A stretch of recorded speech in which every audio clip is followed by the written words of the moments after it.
के 5:30 बजते ही गांव में सन्नाटा पसर जाता। पक्षी चहचहाने के बजाय चीखते हुए अपने घोंसलों की ओर भागते। रामू काका, जिनका बेटा श्याम पिछले महीने गायब हुआ था, आज भी फटी आंखों से जंगल की ओर ताक रहे थे। आएगा, मेरा श्याम अपनी टोकरी लेकर आएगा। उसने कहा था कि वो सबसे बड़ी लकड़ी लाएगा ताकि चूल्हा रात भर जल सके। तभी गांव के मुखिया ने उनका कंधा पकड़ा। रामू, घर चल, सूरज की आखिरी किरण जा चुकी है। अब जो भी बाहर रहेगा वो बेलापुर का नहीं, उस कुंड का हो जाएगा। अर्जुन बेलापुर का सबसे साहसी युवक था, लेकिन उसकी साहस की वजह कोई वीरता नहीं बल्कि मजबूरी थी। उसकी माँ लक्ष्मी, जो कभी पूरे गांव के लिए जड़ी बूटियां इकट्ठा करती थी, अब खुद बिस्तर से लग गई थी। उसकी सांसें किसी पुराने दरवाजे की तरह चरमरा रही थी। काका, आप लोग इतना क्यों डरते हैं? मैं रोज जंगल जाता हूँ, मुझे तो आज तक कोई प्रेत नहीं मिला। बेटा अर्जुन, अहंकार और साहस के बीच एक महीन रेखा होती है। तू अभी जवान है। तूने उन आवाजों को नहीं सुना जो रात के सन्नाटे में हमारा नाम पुकारती हैं। अर्जुन मुस्कुराया, पर वह मुस्कान अधूरी थी। उसके सीने में एक अजीब सी बेचैनी रहती थी। उसे अक्सर सपने में एक धुंधला सा द्वार दिखता था और एक ऐसी खुशबू महसूस होती थी जो इस दुनिया की नहीं थी।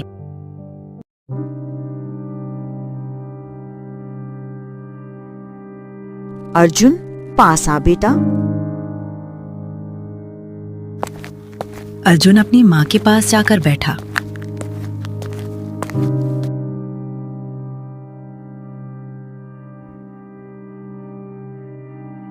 बेटा अर्जुन, आज रात बाहर मत जाना। हवा का रुख बदल गया है। आज श्रापित कुंड अपनी प्यास बुझाने के लिए किसी को पुकारेगा। माँ, आपकी दवा खत्म हो गई है। अगर मैं नील कमल की जड़ नहीं लाया तो आपका बुखार नहीं उतरेगा। मुझे जाना ही होगा।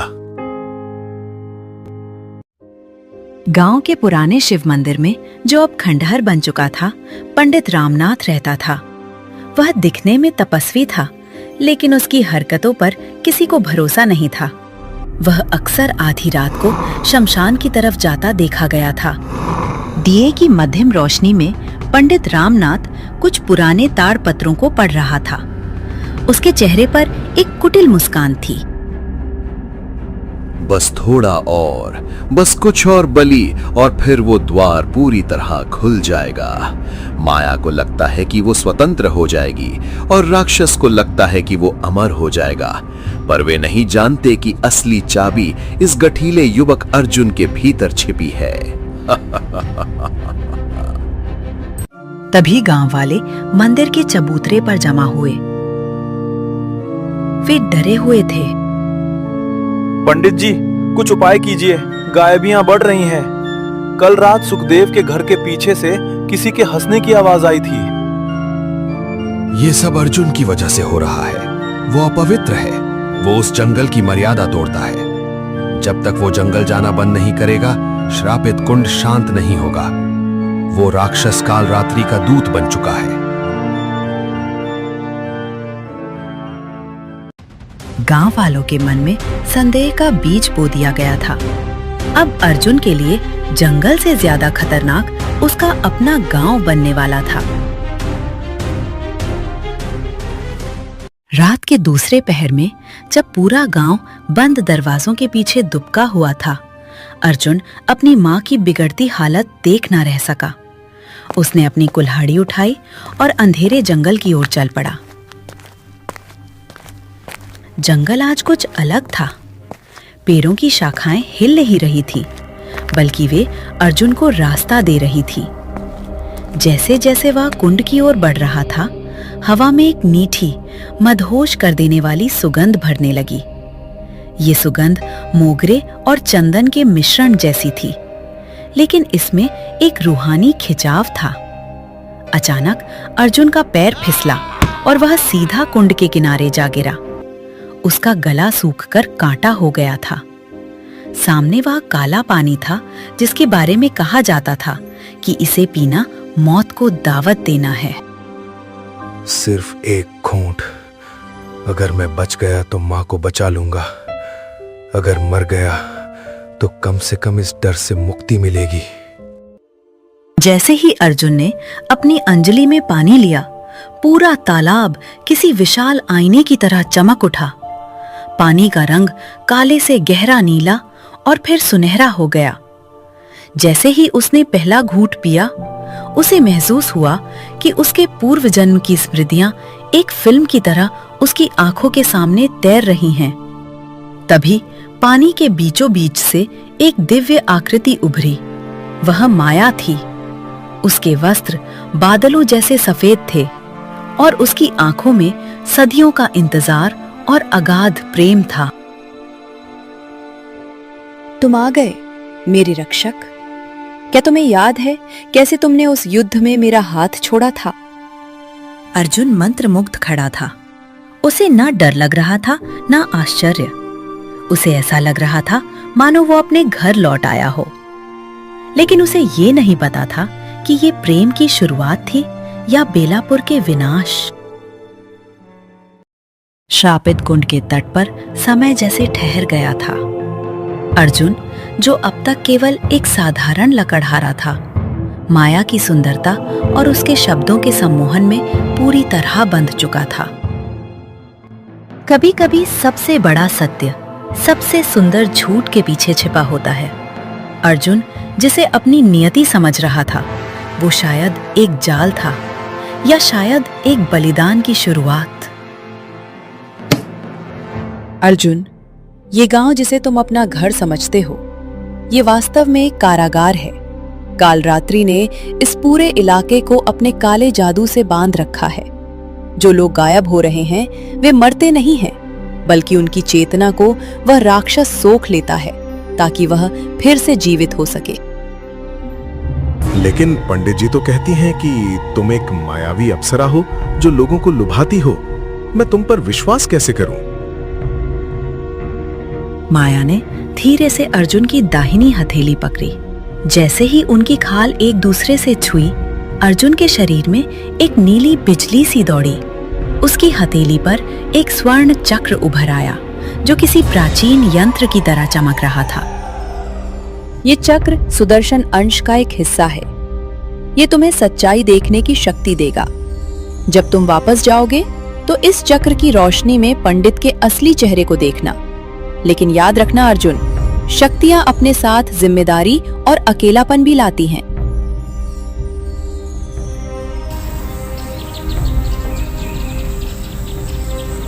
जब अर्जुन अगली सुबह गांव लौटा तो नजारा बदला हुआ था। गांव वाले उसके घर के बाहर जमा थे। उनके हाथों में मशाले और लाठियां थी। सुखदेव का पूरा परिवार रात को गायब हो गया था और शक की सुई अर्जुन पर थी। अर्जुन, तू रात भर कहां था? जब जब तू जंगल जाता है, कोई ना कोई घर खाली हो जाता है। तूने बेलापुर को बेच दिया है। मैंने कहा था ना, इसकी आंखों को देखो, इसमें उस अप्सरा का जादू बोल रहा है। इसकी हथेली देखो, वो चमक क्या है? ये शैतानी निशान है। अर्जुन ने अपनी हथेली छिपाने की कोशिश की, लेकिन भीड़ उसे खींचकर मंदिर की ओर ले जाने लगी। तभी घर के भीतर से लक्ष्मी की तेज आवाज आई। वह जो हफ्तों से चल नहीं पा रही थी, आज दरवाजे पर खड़ी थी।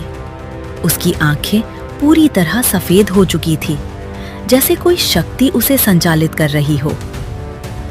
रुको, जिसे तुम अपराधी समझ रहे हो वही तुम्हारा रक्षक बनेगा।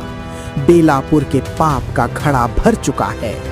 पंडित, अपनी जटाओं के पीछे छिपा मुखौटा संभाल, क्योंकि आज सूरज ढलते ही तेरा अंत शुरू होगा। भीड़ सहम गई। पंडित रामनाथ का चेहरा एक पल के लिए पीला पड़ गया, लेकिन उसने तुरंत खुद को संभाल लिया। उस रात अर्जुन चैन से सो नहीं सका। उसने अपनी हथेली के चक्र को सक्रिय किया। अचानक पूरे कमरे की दीवारों पर अतीत के दृश्य चलने लगे। उसने देखा कि सैकड़ों साल पहले बेलापुर के मंदिर का पुजारी वास्तव में एक तांत्रिक था, जिसने अमरता के लिए अपने ही शिष्यों की बलि दी थी। वो तांत्रिक कोई और नहीं, पंडित रामनाथ ही था, जो रक्षास नाम के राक्षस का मानव रूप था। वो तुरंत मंदिर की ओर भागा। वहां उसने देखा कि पंडित एक पक्षी, मृत्युदूत, एक विशाल काला कौवा जिसकी आंखें लाल थी, के सामने घुटने टेक कर बैठा था। बस एक और रात, फिर माया की पूरी जादुई ऊर्जा मेरी होगी। अर्जुन को यहाँ आने दो, उसका रक्त ही उस द्वार को पूरी तरह खोलेगा। तभी अर्जुन ने मंदिर के द्वार पर लात मारी। पाखंड बंद करो राक्षस। पंडित धीरे धीरे पीछे मुड़ा। उसका शरीर फूलने लगा, उसकी त्वचा फट गई और उसमें से एक 10 फीट ऊंचा भयानक जीव निकला, जिसके शरीर से काला धुआं निकल रहा था। वो राक्षस था। तू जल्दी आ गया बालक। क्या तुझे लगता है कि वो मामूली चक्र मुझे हरा देगा? वो पक्षी देख रहा है, वो मेरा प्राण है, मेरी परछाई है। जब तक वो जीवित है, मुझे यमराज भी नहीं छू सकते। अर्जुन और राक्षस के बीच भयानक युद्ध छिड़ गया। अर्जुन ने अपनी हथेली से दिव्य प्रकाश की किरणें छोड़ी, लेकिन राक्षस ने उन्हें अपनी काली ढाल से सोख लिया। मंदिर की दीवारें ढहने लगी। तभी आकाश से एक चीख सुनाई दी। पक्षी उड़ता हुआ आया और उसने अपनी चोंच से अर्जुन के कंधे पर गहरा घाव कर दिया। उसी समय राक्षस ने अपनी जादुई रस्सी फेंकी और जंगल की ओर इशारा किया। जंगल के बीच से शापित कुंड का पानी उबला और माया को घसीटते हुए बाहर ले आया। माया जंजीरों में जकड़ी हुई थी।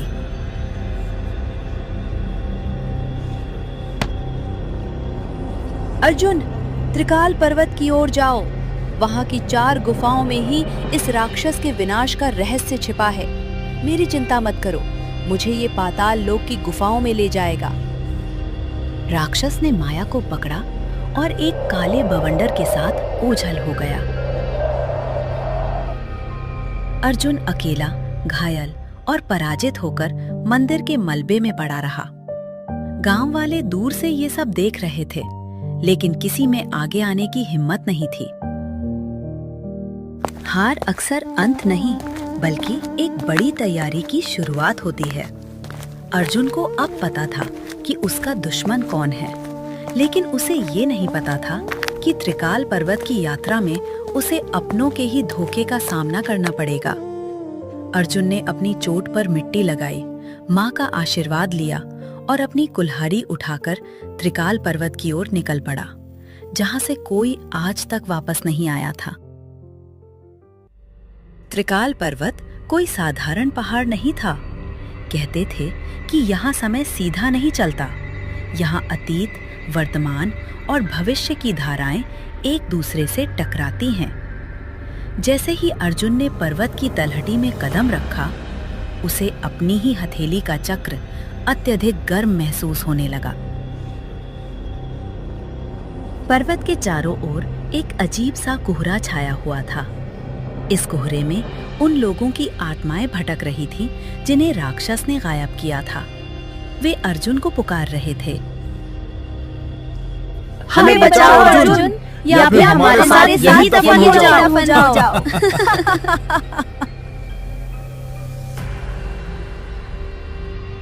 अर्जुन पहली गुफा के द्वार पर पहुंचा, जहां बर्फ की ठंडी हवाएं चल रही थीं। गुफा के भीतर कदम रखते ही उसे अपनी माँ लक्ष्मी की आवाज सुनाई दी। वो दर्द से कराह रही थी। अर्जुन जैसे ही आगे बढ़ा, उसे दिखा कि माया और राक्षस साथ खड़े हंस रहे हैं। मूर्ख अर्जुन, मुझे तो सिर्फ तुम्हारी जादुई ऊर्जा चाहिए थी। राक्षस मेरा शत्रु नहीं, मेरा साथी है।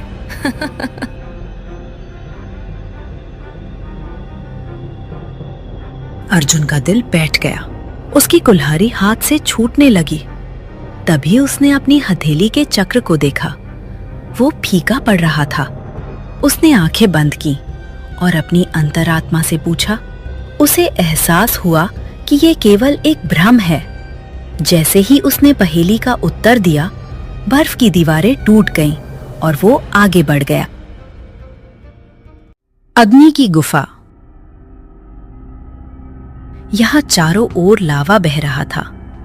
राक्षस की आकृति आग के बीच उभर रही थी, जो अर्जुन के पिता का अपमान कर रही थी। अर्जुन का खून खौल उठा। वो पागलों की तरह आग पर प्रहार करने लगा, लेकिन जितना वो लड़ता, आग उतनी ही बढ़ती। क्रोध मेरा हथियार नहीं, मेरी कमजोरी बन रहा है। उसने शांत होकर आग के बीच से गुजरने का फैसला किया। जैसे ही उसने अपने डर और क्रोध को त्यागा, आग शीतल जल बन गई। भ्रम की गुफा। इस गुफा में उसे बेलापुर के गायब हुए लोग मिले। रामू काका का बेटा श्याम, बूढ़ी माई और छोटी रानी। वे सब अर्जुन की ओर हाथ फैलाकर उसे रोक रहे थे। भाई, यहाँ बहुत सुख है, यहीं रुक जाओ। बाहर केवल दुख और संघर्ष है।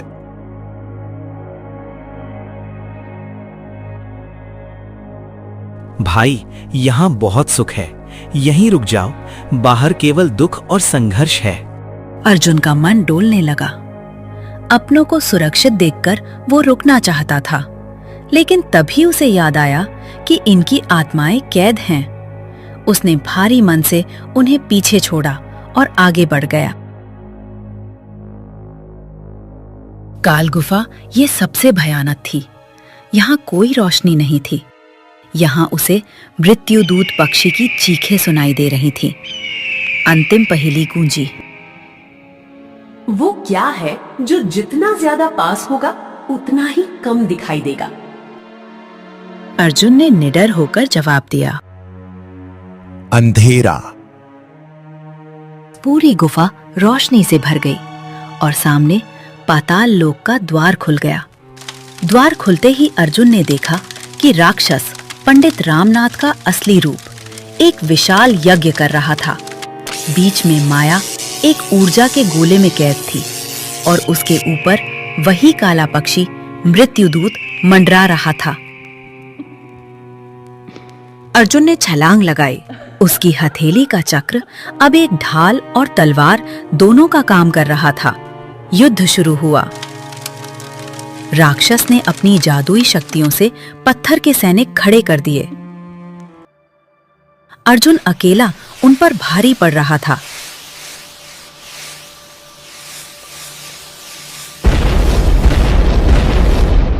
लेकिन राक्षस को मारना नामुमकिन था। उसे जितनी बार चोट लगती, वो फिर से जुड़ जाता।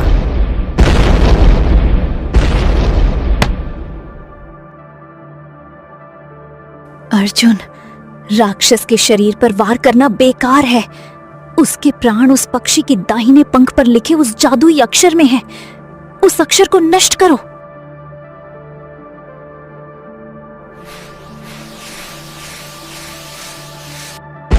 एक भयानक चीख गूंजी, आधी पक्षी की और आधी राक्षस की। राक्षस का शरीर धीरे धीरे रेत की तरह बिखरने लगा। गुफाएं कांपने लगी और पाताल लोक का द्वार ढहने लगा। अर्जुन दौड़कर माया के पास पहुंचा और उसे ऊर्जा के गोले से बाहर निकाला। माया, चलो, अब सब ठीक हो जाएगा। बेलापुर अब आजाद है। लेकिन माया की आंखों में उदासी थी। उसके शरीर से नीली रोशनी निकल रही थी। अर्जुन, मैंने तुमसे एक सच छिपाया था। मेरी अमरता और इस द्वार की सुरक्षा उन गायब हुए लोगों की आत्माओं के एक छोटे से अंश पर टिकी थी। राक्षस के मरते ही वो अंश मुक्त हो गया है और अब मैं भी इस संसार में नहीं रह सकती। ये मेरा श्राप है। नहीं, ऐसा नहीं हो सकता। मैंने ये सब तुम्हें पाने के लिए किया था। प्रेम पाने का नाम नहीं, त्याग का नाम है। तुम बेलापुर जाओ, वे लोग वापस लौटेंगे, लेकिन मैं अब केवल तुम्हारी यादों और इस कुंड की लहरों में रहूंगी। जैसे ही सूर्य की पहली किरण पर्वत पर पड़ी, माया हवा में विलीन हो गई। अर्जुन अकेला उस मलबे के बीच खड़ा था। जब अर्जुन गांव पहुंचा तो उसने देखा कि गायब हुए लोग धीरे धीरे जंगल से बाहर आ रहे थे। वे भ्रमित थे, जैसे किसी गहरी नींद से जागे हों। गांव में खुशियां थीं, लेकिन अर्जुन के दिल में एक गहरा शून्य। वह शापित कुंड के किनारे गया। अब पानी काला नहीं बल्कि पारदर्शी था। उसने पानी में अपनी परछाई देखी तो उसे पीछे माया का धुंधला सा चेहरा मुस्कुराता हुआ दिखाई दिया। बेलापुर अब शांत है। लोग कहते हैं कि आज भी पूर्णिमा की रात को उस तालाब से मोगरे की सुगंध आती है। अर्जुन अब गांव का रक्षक है, लेकिन वह हर शाम उस तालाब किनारे बैठता है, इस उम्मीद में कि शायद किसी जन्म में नियति फिर से कोई नया खेल खेलेगी और धोखे की जगह केवल सत्य और प्रेम बचेगा।